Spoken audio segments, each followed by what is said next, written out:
Welcome to Reigniting You, the show that explores a variety of topics and timely issues for making successful mid to late career transitions with a renewed sense of purpose and fulfillment for the next phase of your career and life, regardless of your age.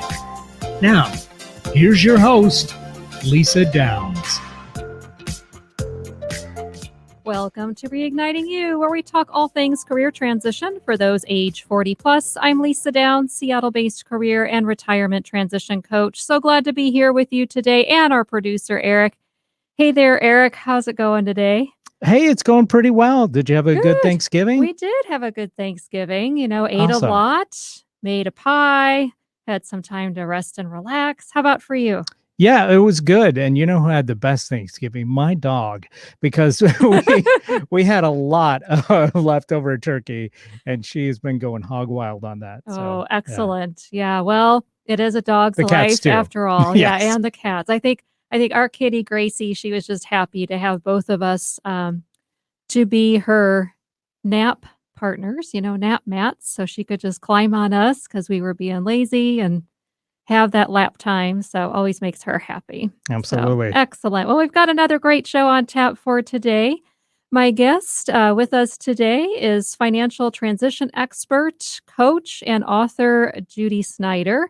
And we'll talk with Judy a little bit later in the show. But first, though, are a few career news headlines that you may have missed over the last week or so. According to the U.S. Census Bureau's current population survey, more than 2.6% of retired workers returned to work in October, the highest rate since April 2020. In the past 3 months, about 625,000 people went back to work after saying they had retired. At the same time, the labor force participation rate remained at 61.6% in October, significantly lower than the 63.3% in February 2020, according to data by the U.S. Department of Labor. About 3.4 million of the 5 million who exited the workforce since the start of the pandemic are over 55, according to Goldman Sachs. Of those 3.4 million exits, Goldman estimated that 1.5 million were early retirements, 1 million were natural retirements, and 900,000 exited the workforce for other reasons. An improved job market, higher wages, and increased vaccination rates are all contributing factors. Well, it appears as though the Great Resignation is being driven primarily by married people, according to a report from Barclays Research, which is framing it as more like a great hesitation.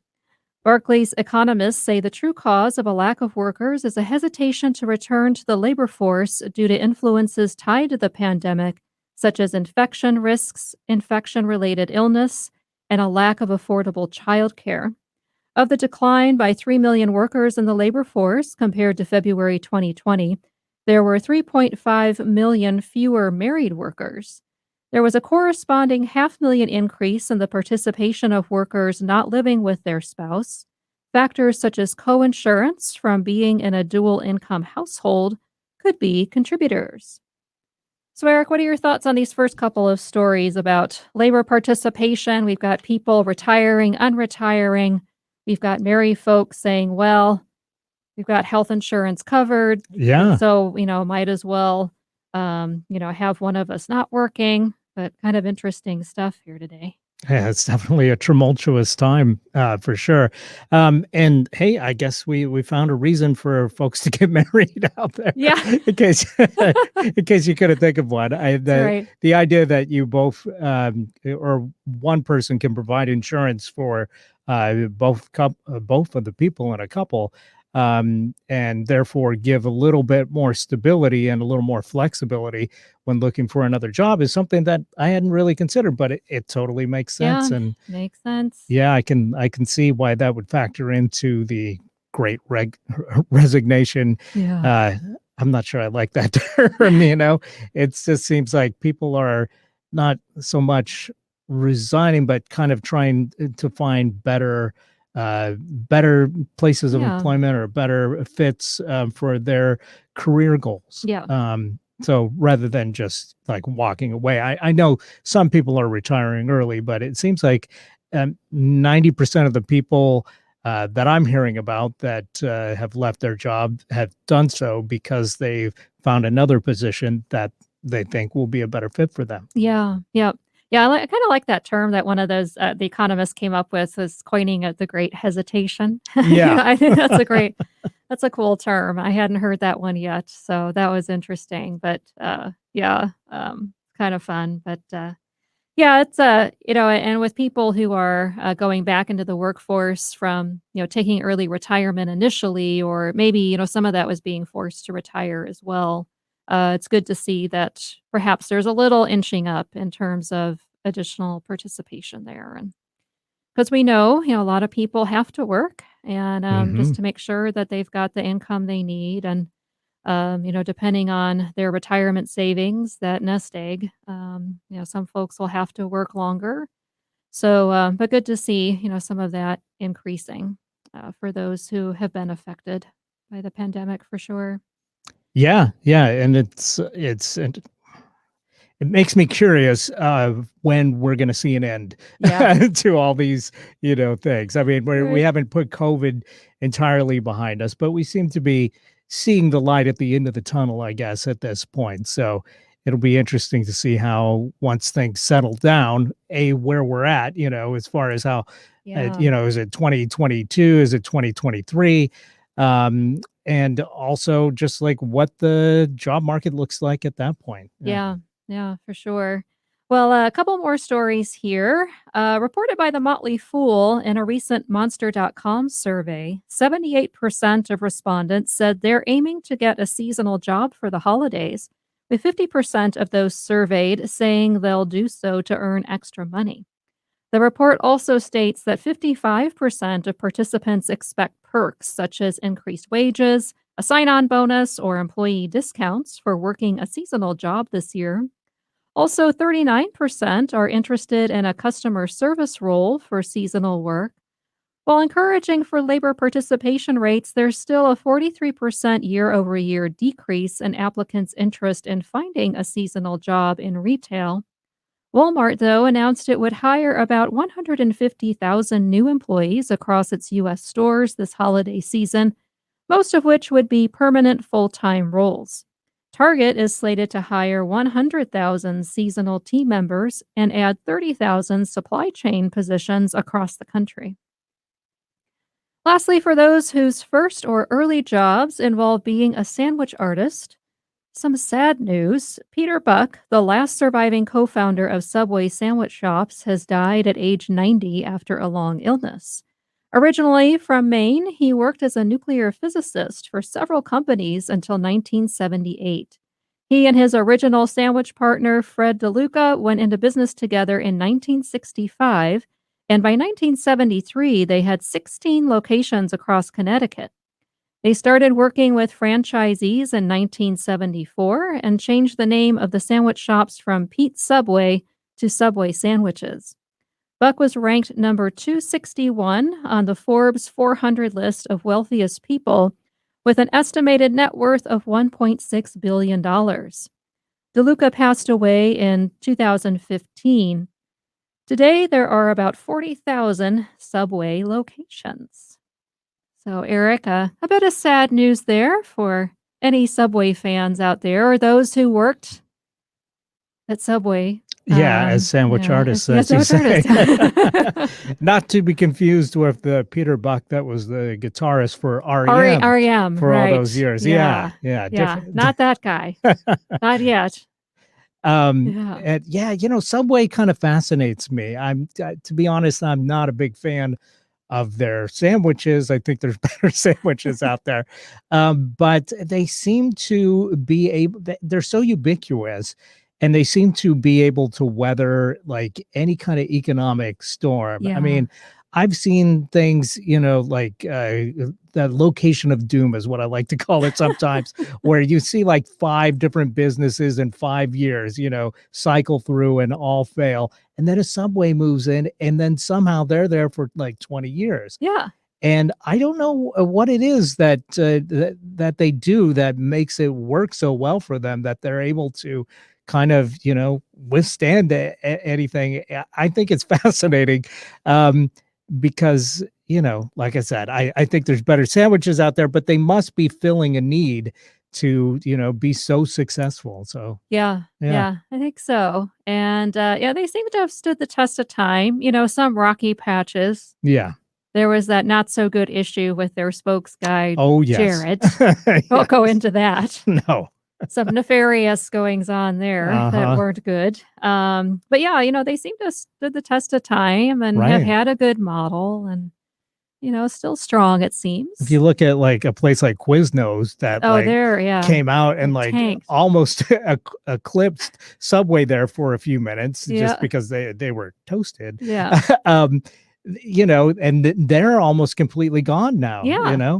but somehow Subway just keeps on Keeps on ticking. keeping on. Yeah. Yeah. And good to see about the seasonal hiring too. Yes. So it's good. Hopefully that can help some folks, get a little extra money in the pocket or, get some bills paid and Yeah. Probably a lot of make some good people dough. that with the tumultuous market that we talked about, and maybe there's people out there that aren't quite ready to commit to like a more serious full-time Yeah. position with a company, but still need some extra money, so seasonal work might be right for them. Yeah. So Could yeah. be, could be a good deal. And yeah, for sure. And I would think that now, with the needing to provide a lot of those perks, the Mhm. employers needed to provide those things like higher wages and bonuses and Yeah, now's a good time to now's a do it good for sure. time, it's a good time to do it. So anyone looking for, temporary work or part-time role, it's a great time to go ahead and get those applications in if you haven't already and take advantage of some of those opportunities. It So, could be very beneficial to retirees also oh that just yeah. want a few extra Just wanna dollars, do Yeah. something. Yeah, something and, to get out there and if you work in retail this time of year, you can get some great discounts too for those That's a good holiday point. gifts, so You don't have to wait in line for those Black Friday That's right. sales if you're right there already. That's right. It's awesome. Which reminds me of that old Kristen Wiig sketch on she was the Target cashier, and anytime she'd see like someone bringing up a great deal, she'd be like, "Oh, is there more of those?" and run away and go get them and come back.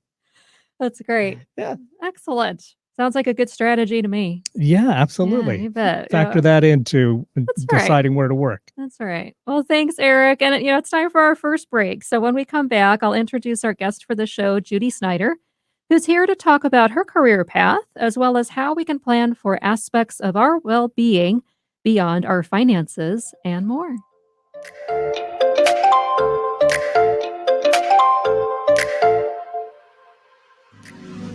Are you feeling challenged or frustrated without a plan for what's next in your career and life? Are you seeing writings on the wall for needing to make a mid to late career change and don't know how or what to do? Coach Lisa Downs of New Aspect Coaching can guide you to what's next, providing a fresh perspective and supporting you to create a clear and compelling vision for your future and a plan to move forward. Call Lisa at 425-216-3015. That's 425-216-3015. New Aspect Coaching, fresh perspectives for your career.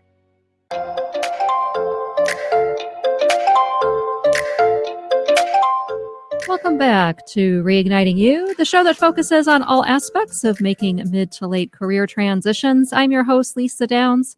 A note that you can catch the show Voices of Experience with host Paul Casey this Wednesday at 3 p.m. here on KIXI. Voices shines a light on people with experience in their fields of travel, public affairs, adventure, health, and fitness, with an emphasis on sustaining your own business. That's Voices of Experience this Wednesday at 3 o'clock. I'm excited to introduce today's guest, Judy Snyder.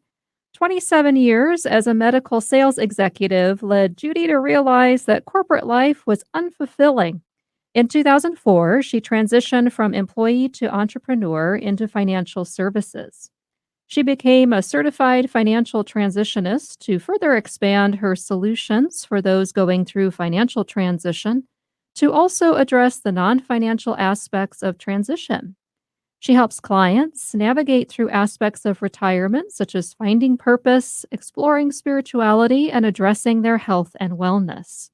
Becoming a certified professional retirement coach expanded her toolkit to guide those in or approaching retirement holistically. Hi, Judy. Welcome to the show. So Hi, glad that you're Lisa. here. So nice to be with you today.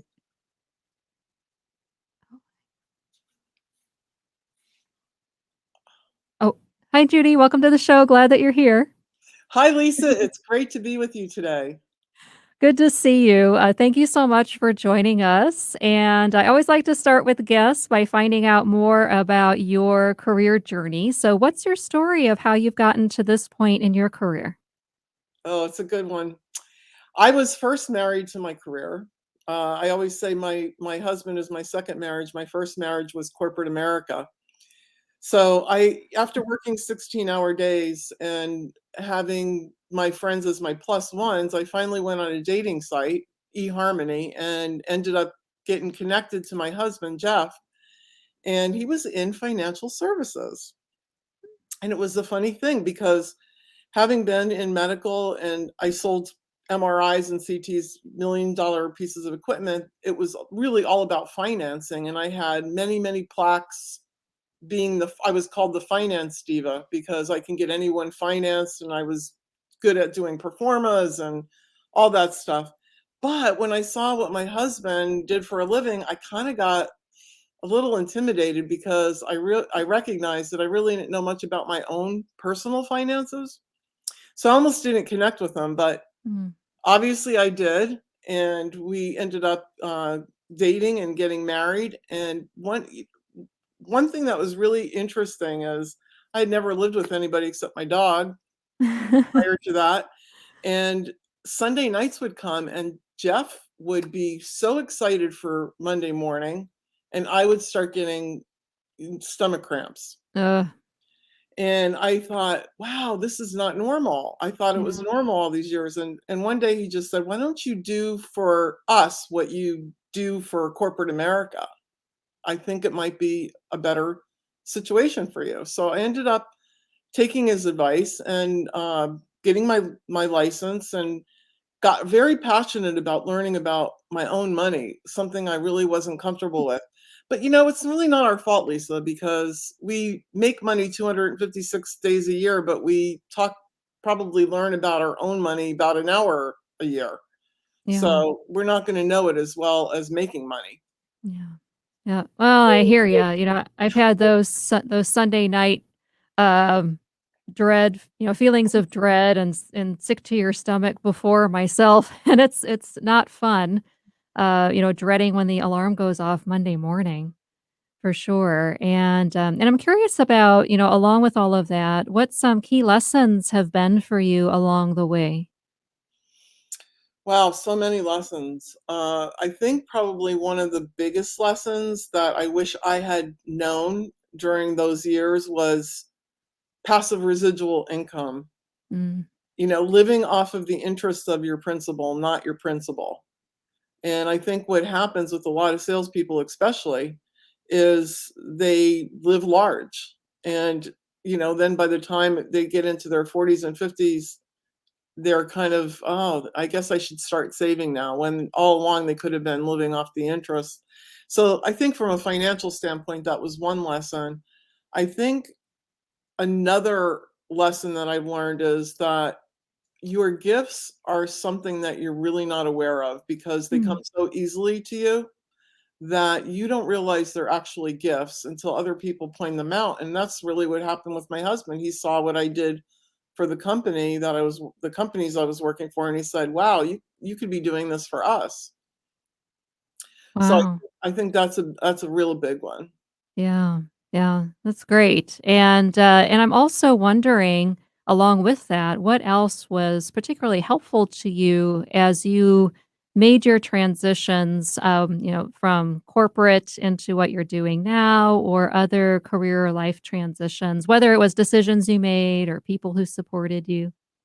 Well, I think I'm a planner, and so what I did was I looked at the situation. I did get my license before I actually left my corporate career, and I sort of straddled the two industries. because I didn't want to give up my pension. I still had a pension, which is something that probably 80% of Americans don't have anymore. Mhm. So I only had 2 more years to go until I got my pension, and so I sort of straddled and kind of worked at night and weekends and, you know, sat in on some, appointments and things like that to learn the business, and then as soon as I was vested, I was out of there. Gotcha. And, were there any times, you mentioned a bit about your corporate experience, but any times where you, regretted a career decision or you just thought, "Ugh, I wish that had gone a different way?" I wouldn't say I had any regrets. I think looking back, it made me who I am today, so I embrace whatever the yuck was that I was going through during those times in my career. However, I do wish that I had come to the realization that I was more of an entrepreneur a little earlier. Mm. Rather than starting in my 40s, I would have liked to have probably started in my 30s. Yeah, gotcha. Yeah, I think, for me, there were jobs that I took that I regretted. So while I started in a broadcasting career and then I went into teaching and then I got into adult learning. And I know for me, I don't know that I have specific regrets about any of that. I think just along the way we learned so much, right? Mhm. But even though there were some that worked out better than others, That's I always s the case, isn't it? it is, yeah, always the case, and I think so much of the time, you don't really know until you get into it, Yeah. what it's really gonna be like, so that's good, and any recommendations that you might have for someone who's going through a time of career transition and change for how they can just stay positive and motivated? It can be a difficult time for some. Sure. I think most transitions come with some angst because I think people either even if they leave on their own, they feel they're being pushed out or not appreciated at a minimum. And I think the tendency from what I see in my coaching practice is for people to say, "Why me? Why did this happen to me?" Mm, Instead of asking why something happened, I think the better question is how can I look forward to the new change? What is ahead of me? How could I take my experiences and move forward and create a positive life for myself? And if you're asking yourself a better question, you're going to get a better answer. yeah. Yeah, I love that. All in the questions we posed, right? Right. And our self-talk, I mean, Yeah. I've heard this saying a long time ago, and I love it. And so, excuse my French, but it's stop listening to the itty bitty shitty committee upstairs because it will completely stop you in your tracks from moving forward if you keep that self talk going. Yeah. Yeah, it will. And we always, seem to be harder on ourselves than Hmm. other people tend to be, I find. Yes. We can be our own worst critic, and yeah, that negative self-talk can come into play so much, and really throw us off if we listen to it too much. Yeah. I mean, my husband Yeah. would always say, you have the all A's and one B syndrome, and then you focus on the B instead of what you did right, all the A's. Yeah, it's kinda like, for me and, when I was more in the training world, we get, after a class would happen and we'd have to give the course survey to the learners, to the participants, and then you get the feedback. We call them smile sheets. Oh, I love that. And, because it was, "What'd you think of the curriculum? What'd you think of lunch? How was the room? How were the materials? How was the facilitator?" And then inevitably, those of us, who would get that type of feedback, we go right to we'd ignore the however many positive evals or comments, and we go right to the negative ones and Yeah, obsess over those. I So, know. yeah, I think it's human nature. it is. It really is. And for you throughout your career to date, who would you say that's been a big influence on you and has really helped shape who you are? Wow, that's a good question. I always said my dad was a big influence on me. He was a serial entrepreneur. He wasn't college educated. He's Lebanese. He's first generation Lebanese and worked his way up into from a supermarket produce boy to having 6 restaurants and a couple of supermarkets and a plastics company. I mean, he was just amazing. Wow. And of course, I worked with him, not by my choice, from the age of 11 on. And by the time I graduated from high school, I had 6 years of management experience. So I used to say he was my biggest influence, but I have since come to the realization that it was both my mother and my father. I was very Mm, close to my mom. She was a homemaker, but she had an untimely death at the age of mm. 53 from a brain tumor. And I spent a lot of time with her being in medical. She lived with me in Philadelphia at the time and was going for her treatments at a teaching hospital there. And we spent a lot of time together, a lot of soul searching, a lot of discussion about life after death and all kinds of things. But what I realized is she really gave me the spiritual foundation and the confidence to Mm. be able to be an entrepreneur. It's one thing to be able to look and copy what you see, but it's another thing to have the internal foundation of confidence to be able to do that. Yeah. Well, thanks for sharing that. I mean, I know from firsthand experience as well how hard it is to lose a parent, and it must have been even more hard to lose your mom when she was still so young. Yeah, it was devastating. I'm sorry you had to go through that. Thank you. Yeah, yeah. And to follow up with that, have you had much in the way of mentors professionally? Has that been a part of your life? Yeah, I had a core group of mentors from my first um real really successful career. I really started in medical and pharmaceuticals, but I ended up in imaging, and I worked for GE at the time, and I had a core group of managers that were mentoring me, and I ended up following them from company to company. Mm. So it was kind of interesting. I worked for 4 different companies in that industry, but I worked for the same group of people for 27 years. So Wow. it was and that was so important because they embraced my out of the box thinking. And I know from some of my colleagues in other companies, they didn't have that luck. They had to Mhm. fit into the mold.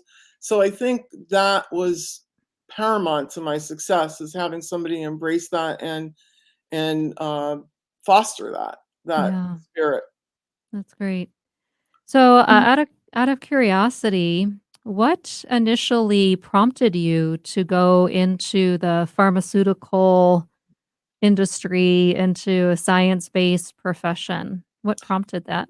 Well, I was a psychology and business major and double major in college, and my internship for business happened to be at a maximum secured facility for the criminally insane. Oh. And so I had taken a lot of my experiences there in working with psychotropic medications and things Mm, like that. I was involved on those teams. Obviously, I wasn't a doctor, so I wasn't in the business of prescribing them, but I was in the business of seeing and evaluating symptoms and things like that. And it was kind of a logical thing when I got out of college.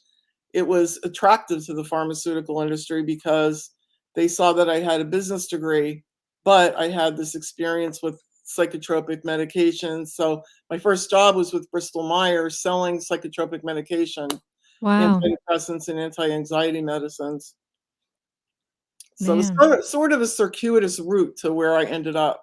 Yeah, so interesting. And, Would you say that having that background in psychology and business is also helpful when it comes to working with your clients currently? Hands down, hands down. I tell people who are on the fence about where they want to focus their studies, if you're not sure, this will always support whatever you do. I still use it, and it actually on so many levels, not just the obvious of understanding human behavior, but also the ability to read studies, Mm, doing your own research for your medical conditions, for medications that you want to take, whatever it is that you are confronted with, as you will be confronted during life with medical issues. yeah. You have the ability, you know who to ask, you know how to read a study. So I love that about, I would not trade that for the world. Yeah, that's so cool and great that you're able to take that and just apply it in so many different ways too.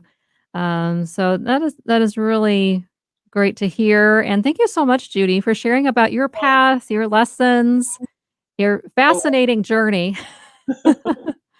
Really fascinating and interesting and really appreciate it. And it's time already for our next break. So when we come back, Judy and I will talk in more detail about making different life transitions, tending to our overall well-being, and her new book.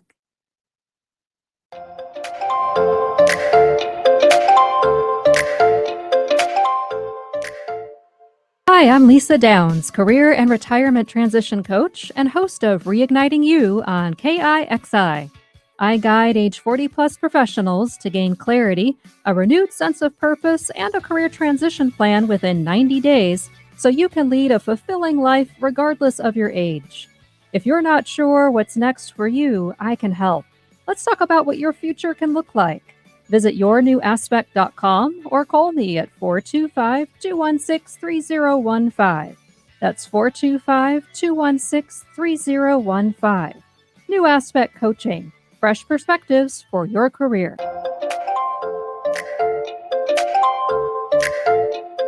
Welcome back to Reigniting You, the show that discusses timely issues and topics about career transition for Gen Xers and Boomers. I'm your host, Lisa Downs.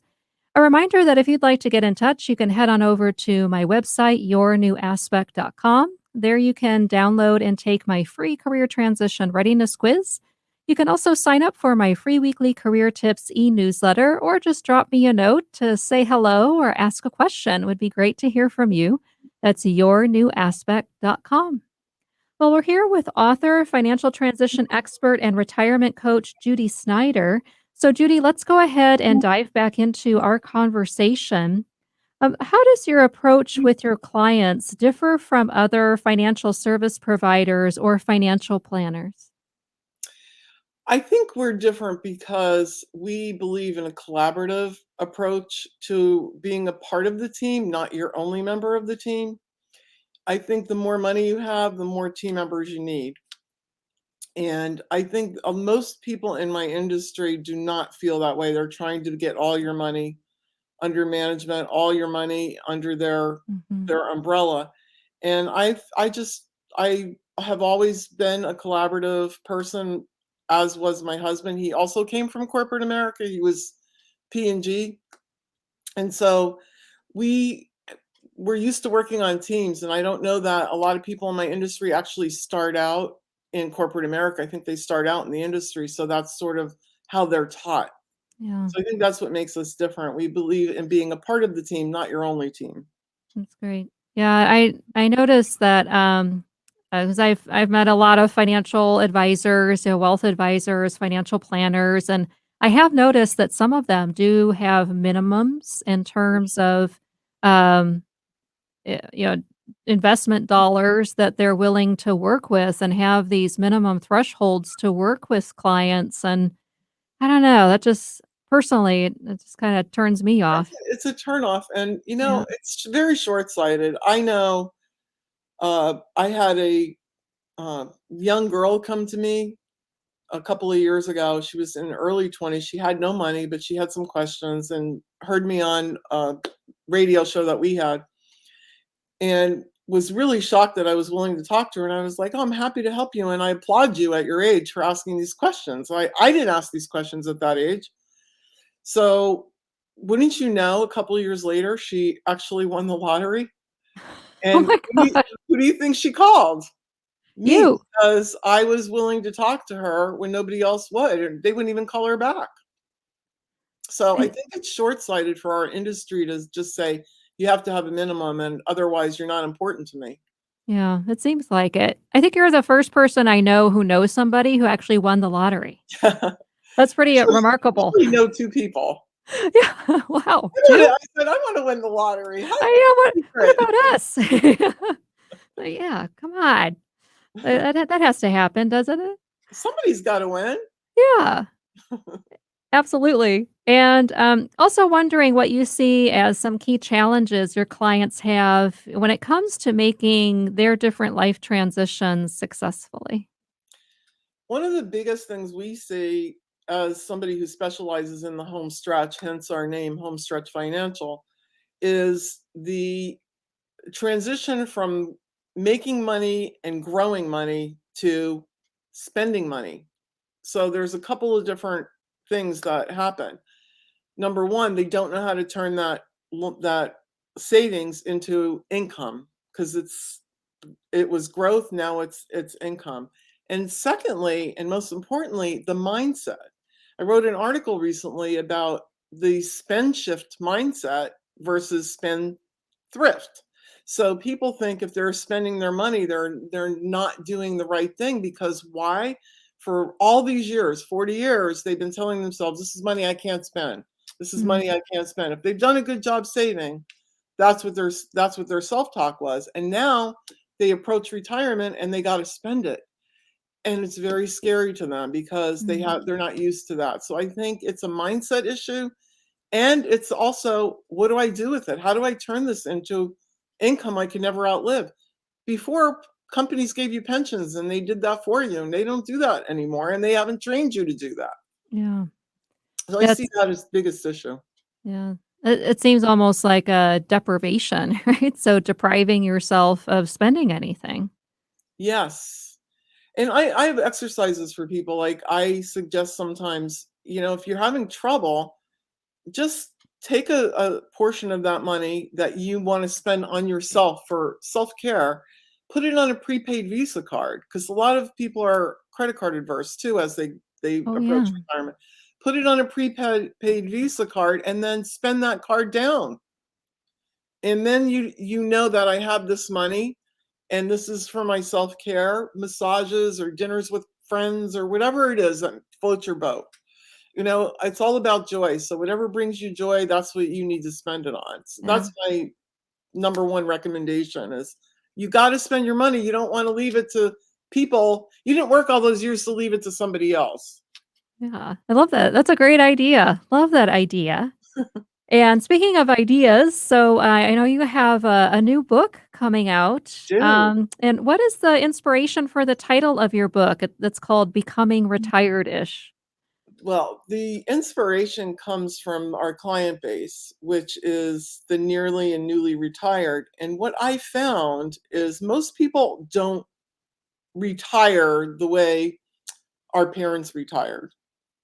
Even if they don't go on to work, they go on to do volunteer jobs. They do something creative. Maybe when if they were in accounting, they may want to make jewelry. I mean, it's like a chance for them to finally choose their life. And so I felt that people needed some lessons on how to choose rather than should their whole life because Mm-hmm. most people have shoulded their way through up to their retirement years. They should do this for their family, they should do this for their company, they should.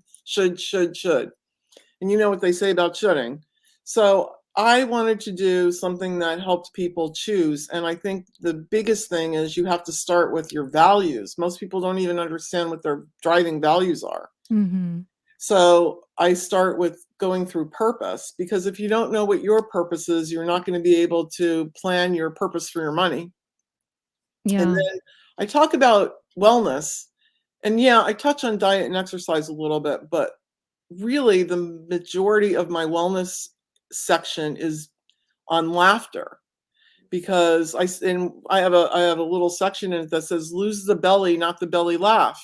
We don't laugh as much Yeah, these days. we don't. And I think another area is grief. We need to understand grief and understand that it's not a something you get over in a couple of minutes, a couple of weeks or whatever. It's an ongoing process, and you're never quite the same, but there are ways to sort of embrace the grief. And I know this firsthand. I did this with my mom, and I know that as devastating as it was to lose my mother, I can look back and see all the gold that came out of that. And that's the law of polarity, right? So what's good is there's always bad. When there's, hot, there's cold. I mean, it's the law of polarity. So it's about really moving forward and Mhm. not staying mired in the past. Yeah, that's so important, and such important points too that you mentioned about going through the grieving process. So, anytime we do have change, it means something has been lost. And so, yeah, allowing ourselves to go through that grieving and the laughter, as you mentioned. I think, sometimes it's, well, the doom and gloom of the world that Yes. can get to us. And then, sometimes we can take ourselves way too seriously and forget to Yes. have fun, right? Forget to have fun and forget to laugh. Yeah, and Yeah. when do we grieve the most at this age? We're grieving the loss of our identity. Yep. We're grieving a corporate career. We're grieving friends that get left behind in the corporate world, because believe me, most of those friendships are not going to last. Yep. Some do, but most don't. Yeah. We grieve a lot of things. We grieve pets, we grieve loved ones, and we don't have any training in grief either. No. No. And speaking of kind of lack of training in things, for many of us, we don't think often about mindset, and you had mentioned that. And what's the role of mindset around money or otherwise when it comes to our overall well-being? Well, like I said, mindset is key to so many things, and I think it's sort of been thrown around, and people think they know what it means, but it's sort of, you have to really have the mindset to get everything else right. If you don't have a good mindset, your wellness is going to suffer and your finances are going to suffer. Because if you don't feel self-worth, if you don't feel that you're worth and having things or happiness, you're going to do self-sabotage. Yeah. And you're going to do that with your diet, with your exercise. You're going to stay angry at what could have been instead of what might be. Mhm. So I think mindset is, to me, the key. And that's why a lot of people look at me and they go, "You're in financial services, but your book, out of 9 chapters and one introduction, only has 3 chapters about money." Because the 6 chapters are the preface to the money. If you don't get Mhm. those right, the money really doesn't matter. Yeah. And in those other chapters, what would you say are those other aspects of well-being that you think it's important that we tend to over time beyond the money piece?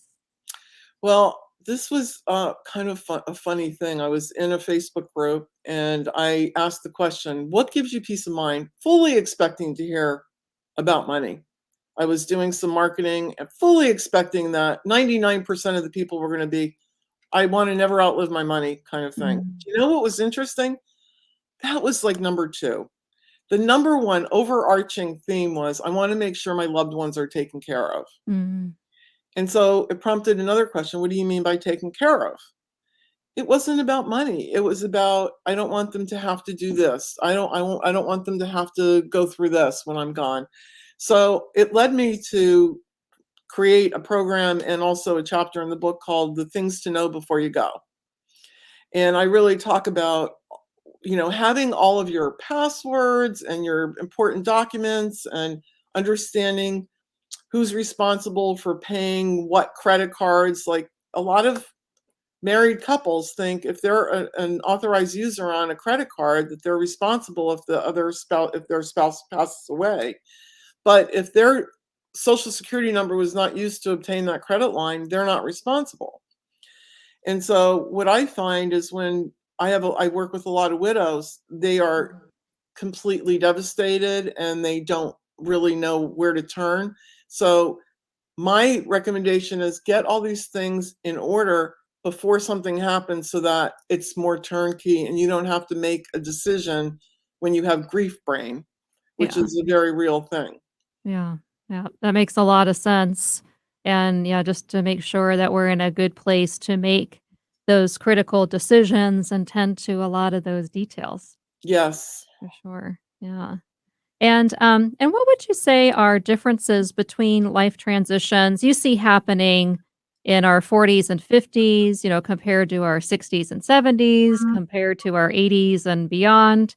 What do you think we need to be mindful of in these different stages that we go through? Well, I have a saying in our practice, we have a saying, the go-go years, the slow-go years, and the no-go years. And that's really in retirement, you have all those years. But Yeah. when you have younger people in their 40s, they're really about making money, really not thinking about saving, really not thinking about the fact that their job might end for whatever reason. And they're spending money on lifestyle. And I see that it's all about getting ahead. And I get it. I was there too. So I see that as like making money and, advancing in your career. As you transition when you're older, it's now about keeping money. And if you don't have a plan to keep your money, you're going to end up going back to your 40s making money again. You mentioned in the beginning of the show that some people are returning to work because they have Mhm. to. And that's why they didn't focus enough on keeping money. Even if they made it to retirement with the amount of money, you have to protect it differently than you do when you're younger. You don't have the time horizon, and we call that the red zone. And Mm. what a lot of people are surprised to hear is people in their 80s can take more risk than people in their 60s. Wow. And so I see that as a huge disconnect between the two age groups. And then also, people don't plan for long term care. And that is the single biggest thief of your joy and your financial security as you get older, is not having a long term care plan. Gotcha. And not having a plan is having a plan. It's the government plan. And we don't want that. We want to be in control of this. Yeah. Yeah. No doubt. And in working with your clients, what would you say is a client life transition success story? Well, this is a success story of one of my very close friends who my age, 60, well, she's a little younger. I'm 63, she's 61. She, at 59 years old, her husband was 60 or 59 also. They were supposed to go on a trip. She couldn't get off work.